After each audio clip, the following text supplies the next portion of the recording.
우리는 돈이면 해결된다고 믿었습니다. 유럽에서는 늘 그래왔으니까요. 그래서 준비합니다. 42조 원. 현금 결제, 즉시 선지급, 필요하면 더 올리겠다는 약속까지. 그리고 한국에 갑니다. 무릎을 꿇을 각오로요. 그런데 한국은 쳐다도 보지 않습니다. 기다리세요. 돈 얘기는 꺼내지도 않습니다. 그때 저는 깨닫습니다. 한국이 우리를 거절한 이유는 오만도, 감정도 아니었습니다. 한국에는 돈으로는 절대 살 수 없는 무기가 있었습니다. 나토도 없고 미국도 아닌, 우리가 6년 전 자동차나 판다고 비웃었던 바로 그 나라가 지금 유럽의 운명을 쥐고 있는 이유. 안녕하세요. 저는 덴마크 국방부 차관보 아내 크리스텐센입니다. 지금부터 한국이 숨기고 있던 진짜 무기를 말씀드리겠습니다. 시작하기 전 구독과 좋아요, 그리고 대한민국 화이팅 댓글로 한국을 응원해주세요. 나는 이 방식을 의심해 본 적이 없습니다. 덴마크에서, 아니 유럽에서 방산 문제를 다루는 사람이라면 누구나 몸으로 익히는 공식이 있었기 때문입니다. 위기가 오면 감정부터 정리합니다. 그 다음 숫자를 꺼냅니다. 그리고 마지막으로 동맹을 확인합니다. 이 세 가지만 갖추면 문제는 반드시 정리됐습니다. 유럽의 방사는 그렇게 굴러왔습니다. 전쟁이 끝난 뒤 수십 년 동안 우리는 다시는 이런 일이 반복되지 않게 하자는 명분 아래 거대한 동맹 구조를 만들었고, 그 구조 안에서 각자의 역할을 나눴습니다. 누군가는 기술을 만들고, 누군가는 돈을 대고, 누군가는 외교로 틈을 메웠습니다. 덴마크는 그 중에서도 계산이 빠른 나라에 속했습니다. 작은 나라지만 재정은 안정돼 있고 유럽 내부에서 신뢰도도 높았습니다. 그래서 방산 문제는 늘 관리 가능한 영역이었습니다. 부족하면 예산을 늘리면 됐고, 급하면 가격을 올리면 됐습니다. 납기가 밀리면 외교 채널을 움직였고, 그래도 안 되면 동맹 회의를 열면 됐습니다. 나는 그런 방식으로 수십 년 동안 방산 조달과 위기 대응을 해왔습니다. 회의실에서, 나토 실무 테이블에서, 수많은 계약서 위에서 말이죠. 그래서 위기가 와도 공포가 먼저 오지 않았습니다. 계산이 먼저였습니다. 얼마면 되는가? 이 질문은 단순하지만 강력했습니다. 가격을 올리면 우선순위가 바뀌고, 우선순위가 바뀌면 납기가 당겨졌습니다. 시간을 사는 가장 빠른 방법은 언제나 돈이었습니다. 방사는 결국 숫자의 문제라고 믿었습니다. 냉정하게 말하면 유럽에서는 대부분 그게 맞았습니다. 그래서 이번에도 다르지 않을 거라 생각했습니다. 러시아의 움직임이 심상치 않다는 보고가 올라오고, 그린란드 인근에서 군사적 긴장이 높아진다는 신호가 포착됐을 때도 나는 먼저 예산 자료를 펼쳤습니다. 정치적 판단보다, 군사적 긴장보다 먼저 숫자를 봤습니다. 덴마크는 작은 나라지만 지불 능력만큼은 부족하지 않습니다. 그리고 방산 시장에서 그건 언제나 가장 설득력 있는 언어였습니다. 우리는 동맹을 믿었습니다. 나토라는 틀이 있었고, 미국이라는 우산이 있었고, 유럽이라는 집단이 있었습니다. 설령 상황이 악화되더라도 최종선은 넘지 않을 거라 생각했습니다. 누군가는 막아줄 거라고 믿었습니다. 그래서 방산 문제를 생존의 문제가 아니라 관리의 문제로 인식했습니다. 지금 돌아보면 그 믿음은 오만이라기보다 관성이었습니다. 한 번도 실패하지 않았던 방식에 대한 무비판적인 신뢰였습니다. 우리는 늘 이렇게 해왔고, 늘 이렇게 해결해왔습니다. 그래서 이번에도 될 거라 믿었습니다. 그 믿음이 덴마크 방산 판단의 출발점이었습니다. 그리고 바로 그 지점에서 우리는 한국을 향해 걸어가기 시작합니다. 그때는 몰랐습니다. 이 공식이 한국 앞에서는 전혀 통하지 않을 것이라는 사실을. 그래서 우리는 숫자를 키우기로 합니다. 아주 단순한 결론이었습니다. 부족하면 더 얻는다. 그래도 부족하면 한 번 더 올린다. 그래서 상대가 고개를 끄덕이게 만든다. 유럽 방산 시장에서는 이 방식이 실패한 적이 거의 없었습니다. 회의실에서 예산표가 돌아가고 재무부와 통화가 끝나자 금액은 빠르게 불어났습니다. 42조 원. 처음엔 나조차 그 숫자에 잠시 멈칫했습니다. 하지만 곧 고개를 끄덕였습니다. 위기 상황에서 이 정도 금액은 결단력으로 받아들여졌기 때문입니다. 현금 결제, 즉시 선지급, 필요하다면 추가 인상 가능. 우리는 협상의 모든 카드를 처음부터 테이블 위에 올려놓았습니다. 이 정도면 충분하다고 생각했습니다. 아니, 충분하다는 표현은 정확하지 않습니다. 이 정도면 끝낼 수 있다고 확신했습니다. 우리는 상대가 누구든 이 조건 앞에서는 계산기를 두드릴 거라 믿었습니다. 납기를 줄일 수 있는지, 생산 라인을 조금 더 돌릴 수 있는지, 기존 계약을 조정할 여지가 있는지, 그게 우리가 익숙한 협상의 언어였습니다. 그래서 목적지는 자연스럽게 정해졌습니다. 한국. 방산 생산 능력, 납기 속도, 이미 여러 나라에 공급 중이라는 사실까지 모든 조건을 놓고 보면 지금 이 상황에서 한국 말고는 선택지가 없었습니다. 그래서 우리는 한국으로 갑니다. 외교적 체면도 자존심도 잠시 내려놓고 이번에는 다르다는 태도로요. 무릎을 꿇을 각오라는 표현이 과장이 아니었습니다. 이번에는 우리가 급했고 이번에는 우리가 먼저 손을 내밀어야 했습니다. 하지만 그 순간까지도 우리는 한 가지를 전혀 의심하지 않았습니다. 이렇게까지 조건을 내밀면 상대는 반응할 수밖에 없다는 믿음. 돈을 들고 왔는데 거절당할 수 있다는 가능성 자체를 아예 계산에 넣지 않았습니다. 우리는 여전히 이 문제를 가격의 문제로 보고 있었기 때문입니다. 방사는 생산의 문제이고 생산은 결국 비용의 문제이며 비용은 협상으로 조정할 수 있다는 오래된 공식 말입니다. 그래서 한국을 향해 가는 동안에도 나는 머릿속으로 다음 장면을 그리고 있었습니다. 조건을 조율하는 회의, 납기 단축을 위한 실무 협의, 그리고 예외적 상황이라는 명분 아래 우리를 앞순위에 올려놓는 문구. 그게 우리가 알고 있는 세계였습니다. 하지만 지금 돌아보면 그 모든 계산은 한 가지 전제를 깔고 있었습니다. 돈은 언제나 순서를 바꿀 수 있다. 그리고 그 전제가 다음 순간 아주 조용하게 깨지기 시작합니다. 한국은 우리가 준비한 숫자를 아예 보지 않기 때문입니다. 한국에 도착하기 전까지도 나는 이 만남을 협상이라고 생각했습니다. 누가 먼저 말할지, 어느 선에서 가격을 꺼낼지, 어느 지점에서 서로 체면을 세워줄지, 그 모든 장면이 이미 머릿속에 정리돼 있었습니다. 그래서 회의실에 들어설 때도 긴장보다는 익숙함이 먼저였습니다. 우리는 늘 이런 식으로 문제를 풀어왔으니까요. 그런데 첫 순간부터 무언가가 이상했습니다. 한국 쪽은 서두르지 않았습니다. 회의를 빨리 열려는 기색도 없었고 일정을 압축하려는 흔한 제스처도 없었습니다. 보통 이런 상황이면 상대는 먼저 묻습니다. 얼마까지 가능하십니까? 납기를 얼마나 당기길 원하십니까? 하지만 그런 질문은 나오지 않았습니다. 대신 침묵이 있었습니다. 불편하지도 공격적이지도 않은 묘하게 단정한 침묵이었습니다. 나는 자연스럽게 준비해 온 말을 꺼냈습니다. 덴마크의 상황, 그린란드를 둘러싼 긴장, 유럽 내부의 불안정성, 그리고 우리가 얼마나 급한지, 얼마나 진지한지 설명했습니다. 그 다음이 원래라면 숫자가 나올 차례였습니다. 42조 원. 현금 결제, 즉시 선지급. 하지만 그 말을 꺼내려는 순간 한국 쪽에서 먼저 말을 끊습니다.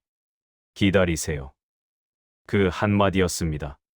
가격에 대한 질문도 없었고, 조건을 더 보자는 말도 없었습니다.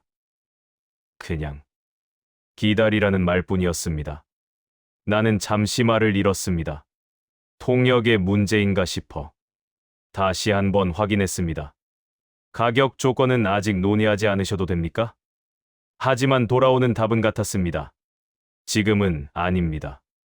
그 순간 회의실 공기가 눈에 띄게 달라졌습니다. 우리는 늘 숫자로 대화를 시작해왔습니다.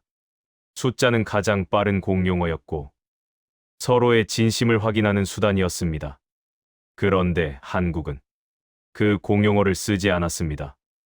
더 정확히 말하면 아예 관심이 없는 듯 보였습니다. 서류는 테이블 위에 있었지만 그들은 넘기지 않았고 금액이 적힌 페이지에는 시선조차 주지 않았습니다. 나는 처음으로 이건 협상이 아닐 수도 있겠다는 불길한 생각을 했습니다. 보통 상대가 강한 카드를 쥐고 있을 때는 과시를 합니다. 가격을 흘리고 조건을 부풀리고 시간을 끌며 상대를 압박합니다. 하지만 한국은 달랐습니다. 압박도 없고 자랑도 없고 설명조차 없었습니다. 마치 이미 결정이 나 있다는 듯한 태도였습니다. 그때까지도 나는 그 이유를 오해하고 있었습니다. 아직 우리를 시험하는 건가? 조금 더 조건을 끌어내려는 전략인가? 그래서 나는 다시 한번 숫자를 꺼내려 했습니다. 금액은 조정 가능합니다. 필요하다면 조건을 더 열어놓을 수 있습니다. 그 말이 끝나기도 전에 한국 쪽에서 고개를 저었습니다. 돈 이야기는 지금 중요하지 않습니다. 그 순간 머릿속이 멍해졌습니다. 방산 협상에서 돈이 중요하지 않다는 말은 처음 들어봤기 때문입니다. 그 말은 단순한 수사가 아니었습니다. 그들의 표정은 정중했지만 단호했고 여지를 남기지 않았습니다. 나는 그제야 깨닫기 시작했습니다. 이 사람들은 지금 우리와 같은 테이블에 앉아 있지만 같은 게임을 하고 있지 않다는 사실을, 우리는 여전히 얼마를 내면 되는가를 계산하고 있었고 한국은 이미 누구에게 먼저 주는가를 정해놓고 있었습니다. 그 차이를 이해하지 못한 채 나는 한동안 회의실에 앉아 있었습니다. 그리고 문득 이 생각이 스쳤습니다. 이건 거절이 아니라 아예 고려 대상이 아니라는 뜻일지도 모른다. 그때 처음으로 42조라는 숫자가 아무 의미가 없을 수도 있다는 끔찍한 가능성이 떠올랐습니다. 우리는 돈을 들고 왔지만 한국은 시간을 보고 있었습니다. 그리고 그 시간은 우리 편이 아니었습니다. 그날 회의가 끝날 때까지 한국은 끝내 가격을 묻지 않았습니다. 연락드리겠습니다. 검토하겠습니다. 그런 흔한 말조차 없었습니다. 대신 마지막으로 이 한마디만 남겼습니다. 순서가 있습니다. 그 말이 그날 밤 내 머릿속에서 계속 울렸습니다. 순서. 우리는 늘 돈으로 순서를 바꿔왔습니다. 그런데 한국은 그 순서를 돈보다 앞에 두고 있었습니다. 그리고 바로 그 지점에서 나는 깨닫습니다. 한국이 우리를 거절한 이유는 오만도 감정도 아니라는 것을. 한국에는 돈으로는 절대 살 수 없는 무기가 이미 존재하고 있다는 사실을 한국에서 돌아오는 비행기 안에서 나는 계속 같은 단어를 곱씹고 있었습니다. 순서. 그 말 하나가 42조라는 숫자를 무력화시켰고 우리가 믿어온 모든 공식을 흔들어 놓았습니다. 하지만 그때까지만 해도 나는 아직 희망을 버리지 않았습니다. 한국이 아니어도 우리에겐 동맹이 있다고 믿었기 때문입니다. 나토가 있고 미국이 있고 유럽이 있습니다. 우리는 혼자가 아니라고 스스로에게 계속 말했습니다. 하지만 현실은 그 믿음을 아주 잔인하게 확인시켜 줍니다. 덴마크로 돌아오자마자 보고서들이 쌓이기 시작합니다. 그린란드 관련 상황 보고, 러시아의 북극권 움직임, 유럽 내부 긴급 회의 기록, 그리고 그 사이에 끼어 있던 미국 대통령의 발언 요약본. 처음엔 대수롭지 않게 넘기려 했습니다. 늘 그래왔으니까요. 하지만 문장을 끝까지 읽는 순간 등이 서늘해졌습니다. 미국은 그린란드에 병력을 보낸 유럽 국가들에게 관세를 부과하겠다고 말하고 있었습니다. 10%. 그리고 그 말 뒤에 이 문장이 붙어 있었습니다. 100% 실행할 것이다. 나는 그 문장을 몇 번이나 다시 읽었습니다. 외교적 압박인지, 협상용 발언인지, 아니면 단순한 엄포인지. 하지만 이어진 발언들은 그 어느 쪽도 아니었습니다. 유럽은 러시아와 우크라이나 전쟁에 집중해야 한다. 그린란드는 유럽이 신경 쓸 문제가 아니다. 그 말은 사실상 이런 뜻이었습니다. 그린란드는 미국의 이해 영역이다. 유럽은 거기서 빠져라. 그 순간 나는 동맹이라는 단어를 다시 생각하게 됩니다. 우리는 나토의 일원으로서 그린란드를 지킨다고 믿어왔습니다. 하지만 미국은 그 행동을 동맹 기여가 아니라 개입으로 보고 있었습니다. 그리고 그 대가로 관세라는 무기를 꺼내 들었습니다. 그건 군사적 압박이 아니었습니다. 경제적 제재였습니다. 더 무서운 방식이었습니다. 전쟁은 군인만 다치지만 관세는 국가 전체를 흔들기 때문입니다. 그때부터 상황은 눈에 띄게 달라지기 시작합니다. 유럽 내부 회의에서 말이 바뀌기 시작합니다. 조금 더 지켜보자. 지금은 신중해야 한다. 미국과의 마찰은 피해야 한다. 며칠 전까지만 해도 그린란드를 지켜야 한다던 말들이 서서히 사라집니다. 대신 계산이 등장합니다. 관세가 10%면 어떤 산업이 먼저 흔들리는지, 25%로 올라가면 어디까지 버틸 수 있는지, 미국 시장을 잃었을 때 각국이 감당할 수 있는 한계선은 어디인지. 그 회의에서 나는 처음으로 우리가 집단으로는 강하지만 개별적으로는 너무 약하다는 사실을 느꼈습니다. 미국은 단 한 줄의 발언으로 유럽 전체를 갈라놓고 있었습니다. 그리고 그 중심에 덴마크가 있었습니다. 그린란드를 가진 나라. 문제의 출발점. 동맹의 시선이 우리에게 쏠리기 시작합니다. 덴마크가 조금만 물러나면 되는 거 아니야? 왜 굳이 여기까지 가야 하지? 그 질문들은 공식 회의록에는 남지 않았지만 공기 속에는 분명히 존재했습니다. 그때 나는 깨달았습니다. 동맹은 위기 상황에서 자동으로 작동하지 않는다는 것. 각자의 이해가 갈리는 순간 동맹은 보호막이 아니라 부담이 된다는 사실을, 그리고 그 사실은 나토라는 이름으로도 가려지지 않았습니다. 나는 그날 밤 혼자 집무실에 남아 불을 켜놓고 앉아 있었습니다. 책상 위에는 한국에서 들었던 그 말이 적혀 있었습니다. 순서가 있습니다. 그제야 이해가 되기 시작했습니다. 한국은 동맹이 흔들리는 세계를 이미 전제로 하고 있었습니다. 누가 우리 편인지, 누가 언제 등을 돌릴지, 누가 끝까지 남을지, 그 모든 걸 이미 계산하고 있는 듯 했습니다. 반면 우리는 동맹이 언제나 작동할 거라는 낡은 믿음 위에 서 있었습니다. 그리고 그 믿음이 무너지는 순간 덴마크는 완전히 혼자가 됩니다.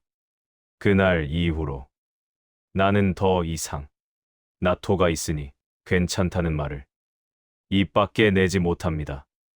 왜냐하면 그 말은 이제 더 이상 사실이 아니었기 때문입니다.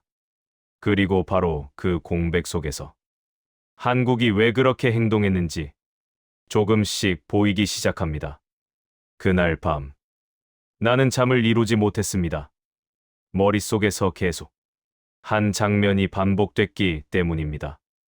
우리가 내민 서류를 한국 측이 끝까지 펼쳐보지도 않았던 장면. 42조 원이라는 숫자가 아무 의미도 갖지 못했던 그 순간. 그때까지도 나는 그걸 단순한 강경한 협상 태도라고 이해하려 했습니다.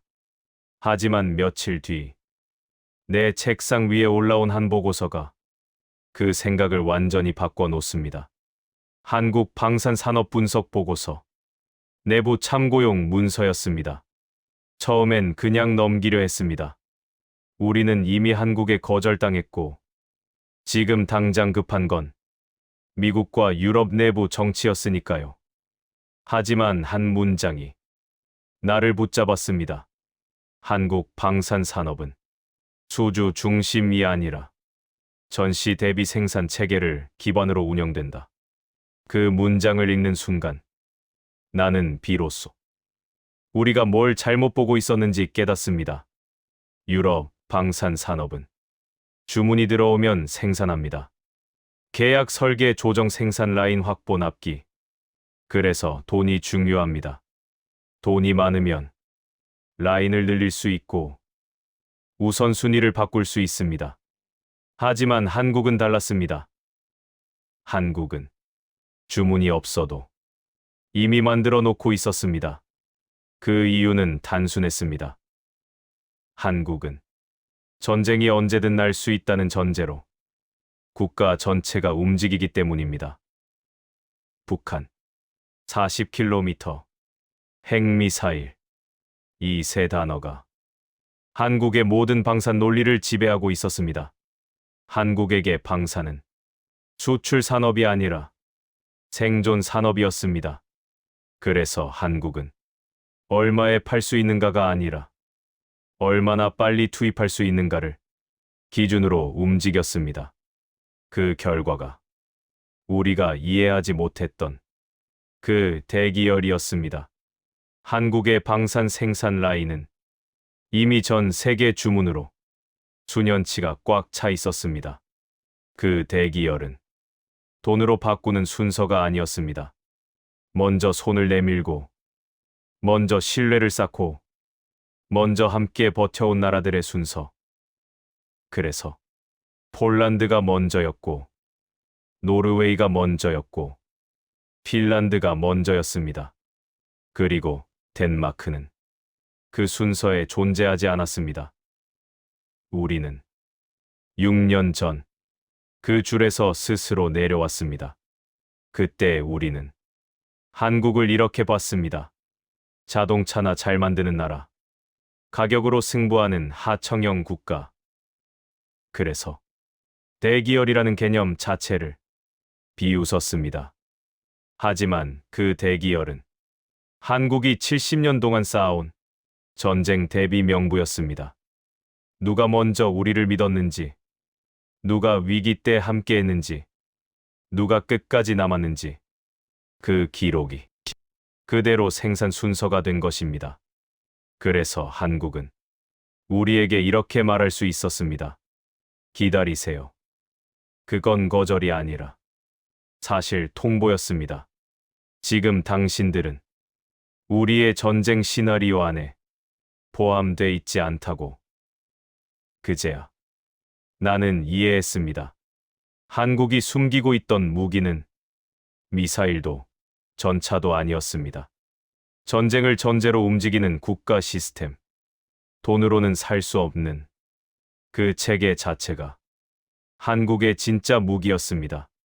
그리고 그 순간 나는 깨닫습니다.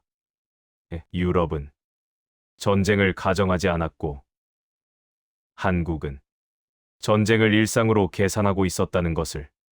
그 차이가 지금 이 위기의 모든 결과를 만들고 있었습니다. 그날 밤 나는 정말 한숨도 자지 못했습니다. 호텔 창밖으로 보이는 서울의 불빛은 이상할 정도로 조용했고 그 고요함이 오히려 나를 불안하게 만들었습니다. 우리는 42조 원을 들고 왔습니다.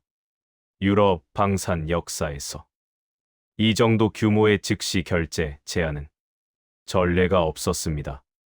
그래서 나는 확신했습니다. 회의는 길어지겠지만 결론은 이미 정해져 있다고. 조건을 조율하고 납기를 조금 당기고 기존 고객을 설득하는 비용을 우리가 대신 부담하면 모든 문제는 해결될 거라고 믿었습니다. 그게 우리가 알고 있던 전쟁 전의 방식이었으니까요. 하지만 한국은 그 언어를 쓰지 않았습니다. 얼마를 더 낼 수 있습니까? 언제까지 가능합니까? 정치적 보증은 있습니까? 우리가 익숙한 질문은 단 하나도 나오지 않았습니다. 대신 돌아온 말은 단 한 문장이었습니다. 대기 순서가 있습니다. 그 말이 처음엔 이해되지 않았습니다. 대기. 지금 이 상황에서 러시아 드론이 북극 하늘을 넘나들고 미국 대통령이 그린란드를 공개적으로 언급하며 관세와 군사 압박을 동시에 던지고 있는 이 비정상적인 상황에서 순서라니요. 그날 밤 나는 스스로에게 질문을 던졌습니다. 우리는 왜 이 말을 이해하지 못했을까? 답은 생각보다 단순했습니다. 우리는 방산을 시장으로 받기 때문입니다. 계약이 있고 가격이 있고 경쟁이 있고 그 결과가 납기로 이어지는 구조. 유럽 방산은 전쟁을 상정하지 않은 채 전쟁 물건을 만들어 왔습니다.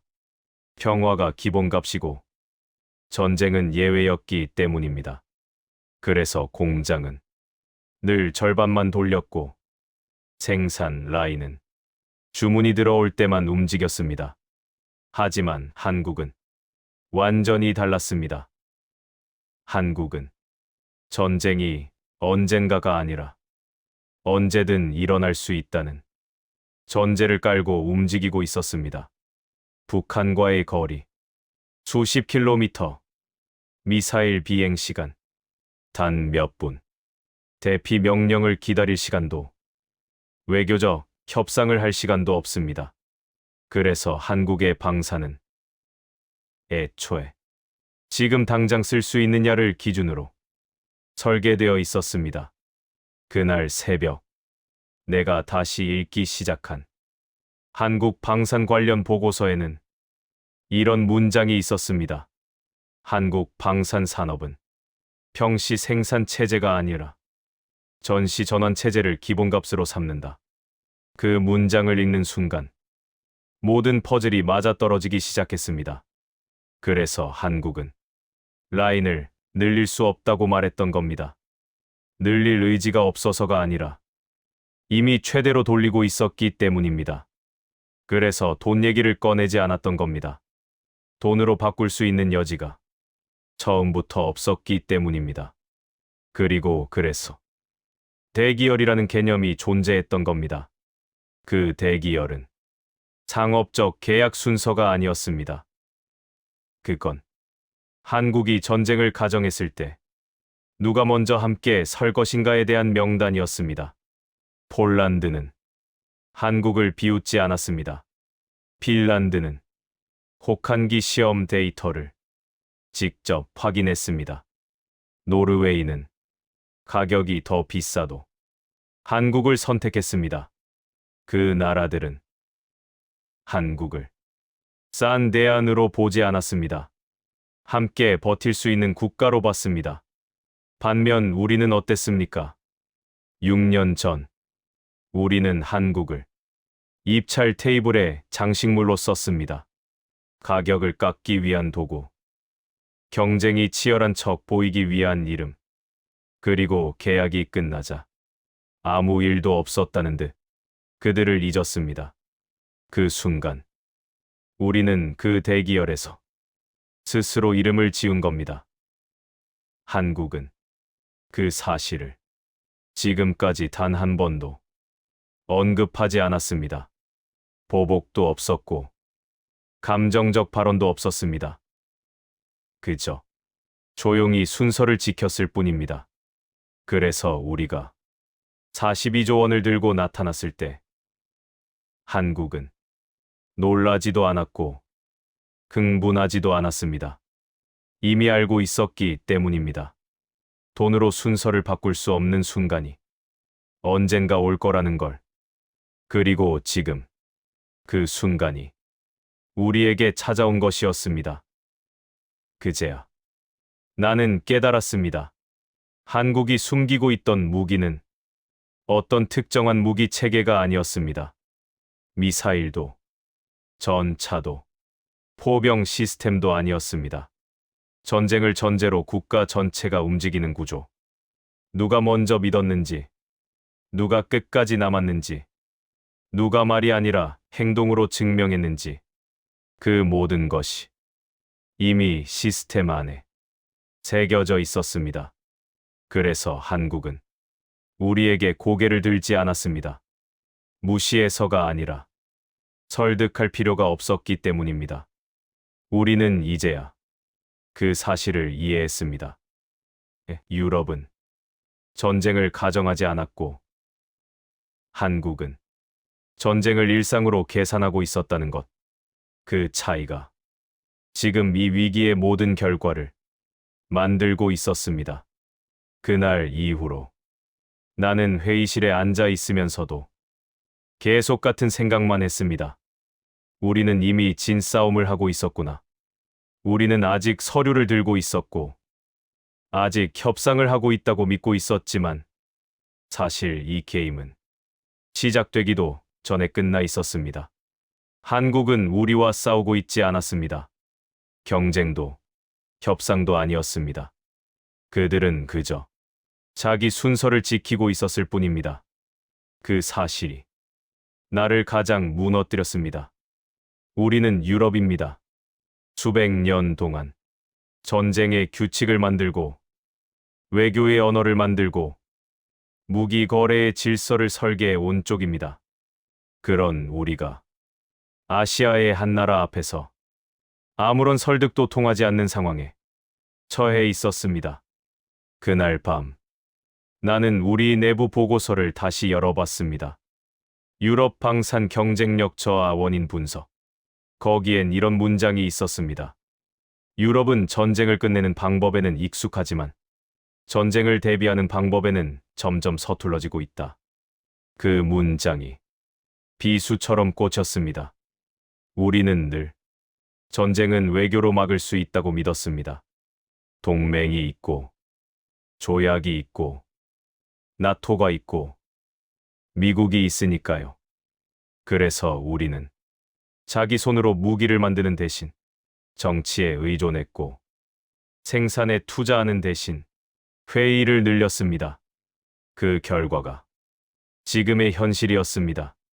그린란드에 유럽 8개국이 소규모 병력을 보냈을 때 그건 대응이 아니라 상징에 불과했습니다. 그리고 그걸 미국은 정확히 알아봤습니다. 방어할 능력이 없다면 다른 선택을 검토할 수 있다. 그 말은 외교적 수사가 아니었습니다. 능력이 없으면 주권도 지킬 수 없다는 냉정한 현실 선언이었습니다. 그때서야 나는 완전히 이해했습니다. 우리는 전쟁을 말로 관리하려 했고, 한국은 전쟁을 물건으로 대비해왔다는 것을. 그래서 한국에게 방사는 외교 카드가 아닙니다. 국가 생존 그 자체입니다. 한국은 누가 돈을 더 내느냐를 묻지 않습니다. 누가 끝까지 함께할 수 있느냐를 봅니다. 그 기준으로 보면 우리는 자격이 없었습니다. 6년 전 우리는 한국을 비웃었습니다. 자동차나 팔면 되지. 무기는 유럽이 만든다. 그 말은 단순한 모욕이 아니었습니다. 함께할 자격이 없다는 선언이었습니다. 그래서 지금 우리가 무릎을 꿇고 42조 원을 들고 와도 한국은 반응하지 않습니다. 이미 답은 끝났기 때문입니다. 그제야 나는 스스로에게 묻게 됐습니다. 우리는 왜 이렇게까지 무방비가 되었는가? 답은 잔인했습니다. 우리는 전쟁을 남의 일로 만들어 왔기 때문입니다. 미국이 해주겠지. 나토가 막아주겠지. 누군가는 대신 싸워주겠지. 그 사이 한국은 70년 동안 아무도 대신 싸워주지 않는 현실 속에서 살아왔습니다. 그래서 한국은 하루도 방심하지 않았고 한 번도 생산을 멈추지 않았습니다. 그 차이가 지금 이 순간 우리의 위치를 갈라놓았습니다. 우리는 이제 한국 앞에서 부탁하는 쪽이 되었고 한국은 고개를 들지 않아도 되는 쪽이 되었습니다. 그게 내가 받아들여야 했던 가장 쓰라린 패배였습니다. 처음에는 나는 끝까지 인정하고 싶지 않았습니다. 한국이 우리를 거절했다는 사실을. 그건 단순한 거래의 실패가 아니었기 때문입니다. 그건 우리가 쌓아온 세계관 자체가 무너졌다는 선언이었으니까요. 우리는 늘 이렇게 믿어왔습니다. 위기가 오면 돈이 움직이고 돈이 움직이면 해결책이 생긴다. 유럽은 그렇게 전쟁을 관리해왔습니다. 총은 창고에 두고 문서는 서랍에 넣고 회의실에서 위기를 처리하는 방식, 그리고 대부분의 시간 동안 그 방식은 통했습니다. 하지만 이번에는 아니었습니다. 한국은 회의실에 앉아 있지 않았습니다. 이미 공장은 돌아가고 있었고, 이미 생산 일정은 짜여 있었고, 이미 다음 5년, 10년의 전쟁 가능성까지 숫자로 계산된 상태였습니다. 그 앞에서 42조 원은 설득이 아니라 늦은 깨달음에 불과했습니다. 그날 이후 나는 수십 개의 내부 문서를 다시 읽었습니다. 나토 전략 보고서, 유럽 방산 생산 능력 평가, 미국 국방부의 비공식 메모. 그 문서들 속에는 공통된 단어가 반복되고 있었습니다. 의존. 유럽은 미국에 의존했고, 미국은 자국 이익에 의존했고, 그 사이에서 우리는 스스로를 지키는 법을 잊었습니다. 그린란드 문제는 갑자기 생긴 게 아니었습니다. 북극 항로, 희토류, 군사적 요충지 모두 알고 있었지만 설마라는 말로 덮어왔을 뿐입니다. 그러다 트럼프 대통령이 그 말을 입 밖으로 꺼냈습니다. 그린란드는 중요하다. 방어 능력이 없다면 다른 선택도 가능하다. 그 순간 우리는 깨달았습니다.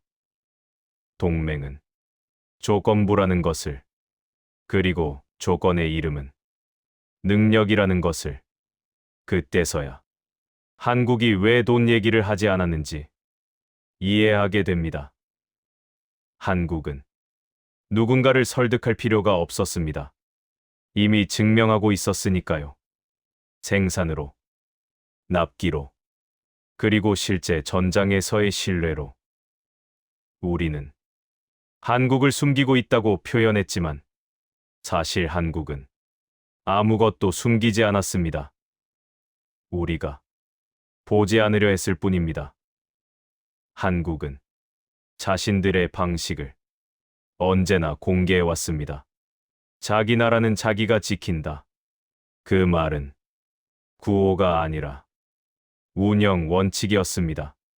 그래서 한국은 동맹을 믿지 않았고, 약속을 전제로 계획하지 않았으며, 항상 최악을 기준으로 움직였습니다. 그 결과 지금의 방산 체계가 만들어졌고, 그 체계는 돈으로 침범할 수 없는 하나의 질서가 되었습니다. 그제야 나는 분명히 느꼈습니다. 한국은 우리를 거절한 적이 없습니다. 우리가 그 질서에 들어갈 자격이 없었던 겁니다. 6년 전 우리는 한국을 비웃었습니다. 자동차나 파는 나라, 가격으로만 승부하는 나라. 그 말은 단순한 무시가 아니었습니다. 우리는 너희와 같은 줄에 서지 않겠다는 선언이었습니다. 그리고 줄은 지금도 그대로 서 있었습니다. 우리는 그 줄의 맨 끝에서 뒤늦게 이름을 부르고 있었을 뿐입니다. 그 순간 나에게 찾아온 감정은 분노도 억울함도 아니었습니다. 부끄러움이었습니다. 우리는 전쟁을 남에게 맡기고 안보를 외주 주고 그 위에 평화를 쌓아 올렸습니다. 반면 한국은 전쟁을 피하기 위해 항상 전쟁을 준비해 왔습니다. 아이러니하게도 그 준비가 가장 평화를 지키는 방법이었습니다. 그 사실을 인정하는 순간 나는 알았습니다. 이번 위기는 단순히 무기를 못 산 사건이 아니라는 것을. 유럽이 스스로를 다시 정의하지 않으면 앞으로도 계속 반복될 경고라는 것을. 한국은 우리에게 무기를 팔지 않았습니다. 대신 하나의 질문을 남겼습니다. 당신들은 정말 스스로를 지킬 준비가 되어 있는가? 그리고 그 질문 앞에서 우리는 아직 대답하지 못하고 있습니다. 그날 이후 나는 자주 같은 질문을 받습니다. 한국은 왜 그렇게까지 강해졌습니까? 어떻게 유럽이 돈으로도 못 사는 위치에 올 수 있었습니까? 예전의 나라면 나는 이렇게 답했을 겁니다. 운이 좋았다고, 타이밍이 맞았다고, 미국 덕을 봤다고. 하지만 이제는 그렇게 말할 수 없습니다. 한국은 우연히 강해진 나라가 아니었습니다. 그들은 처음부터 선택이 달랐습니다. 한국은 누군가 지켜줄 거라는 전제 위에 국가를 설계하지 않았습니다. 누군가 배신할 수 있다는 전제, 누군가 등을 돌릴 수 있다는 전제, 그리고 그럼에도 살아남아야 한다는 전제를 처음부터 받아들였습니다. 그래서 그들은 회의보다 공장을 택했고, 말보다 납기를 택했고, 동맹보다 준비를 택했습니다. 우리는 전쟁을 외교의 실패라고 불렀습니다. 한국은 전쟁을 현실이라고 불렀습니다. 그 차이가 오늘의 결과를 만들었습니다. 42조 원을 들고 무릎을 꿇었지만 고개조차 들지 않았던 이유. 그건 우리를 무시해서가 아니라 이미 다른 기준 위에 서 있었기 때문입니다. 한국에게 무기는 상품이 아니었습니다. 그건 국민을 지키는 마지막 장치였고, 역사를 반복하지 않기 위한 약속이었고, 다시는 도망치지 않겠다는 선언이었습니다. 그래서 한국은 우리에게 무기를 팔기 전에 먼저 물었습니다. 당신들은 정말 스스로를 지킬 생각이 있습니까? 그 질문 앞에서 우리는 한동안 아무 말도 하지 못했습니다. 하지만 한 가지는 분명해졌습니다. 한국은 유럽을 이기려 하지 않았습니다. 대신 유럽이 스스로를 돌아보게 만들었습니다. 그게 진짜 강자의 방식이라는 걸 이제는 인정할 수밖에 없습니다. 나는 6년 전 한국을 비웃었습니다. 그리고 6년 후 한국 앞에서 고개를 숙였습니다. 하지만 한국은 나를 짓밟지 않았습니다. 조건을 내걸었고, 원칙을 설명했고, 끝까지 존중을 유지했습니다. 그 태도에서 나는 처음으로 깨달았습니다. 진짜 힘이란 상대를 굴복시키는 게 아니라 스스로 기준을 바꾸게 만드는 것이라는 걸. 지금 유럽은 다시 선택의 기로에 서 있습니다. 의존의 길을 갈 것인가? 준비의 길을 갈 것인가? 말의 안보를 계속 믿을 것인가? 행동의 안보로 돌아설 것인가? 한국은 이미 그 답을 70년 전에 내렸습니다. 그리고 그 선택이 오늘의 K방산을 만들었고 오늘의 대한민국을 만들었습니다. 이 이야기는 무기 이야기처럼 보이지만 사실은 생존의 이야기입니다. 자기 나라는 자기가 지킨다는 것. 그 단순한 진리를 한국은 끝까지 실천했고 우리는 이제서야 배우고 있습니다. 지금 이 순간에도 세계는 다시 흔들리고 있습니다. 하지만 분명한 건 하나입니다. 다음 위기에서 누가 살아남을지는 이미 결정되고 있다는 것. 그 기준은 돈도 말도 동맹도 아닙니다. 준비입니다. 지금까지 덴마크 국방부 차관보 아내 크리스텐센이 직접 겪은 이야기였습니다. 구독과 좋아요, 댓글도 부탁드립니다. 여러분의 응원이 더 좋은 이야기를 만드는 힘이 됩니다. 지금까지 감동몽글이었습니다. 감사합니다.